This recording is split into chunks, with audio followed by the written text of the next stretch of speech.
So hi, hi ma'am. నీ పేరు? Jyothi ma'am. Okay, master మైండ్సే ఎందుకు చూస్ చేసుకున్నావు? అంటే యాక్చువల్లీ వీడికి వచ్చింది మా సిస్టర్ సజెస్ట్ చేసింది ma'am. Mainly for discipline and with no distractions ma'am.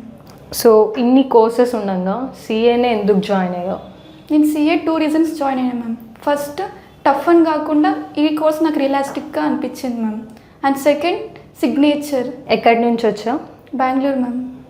Bengaluru నుంచి వచ్చావు నువ్వు? Yes ma'am. సో రీసెర్చ్ చేయకుండా వచ్చిండవు? Yes ma'am. ఏం తెలిసింది నీకు రీసెర్చ్ చేసినప్పుడు? ఫస్ట్ అయితే డిసిప్లిన్ మ్యామ్. అండ్ ఇక్కడైతే నో డిస్ట్రాక్షన్స్, ఫోన్స్ ఉండవు అండ్ ఫుల్లీ కంట్రోల్గా ఉంటాం ma'am compare to metropolitan cities ma'am. నువ్వు హ్యాపీ ఉన్నావా నీ డెసిషన్తో? One word about master minds. Master minds అంటే డిసిప్లిన్, డిసిప్లిన్ అంటే master minds ma'am. Okay, thank you. Thank you ma'am.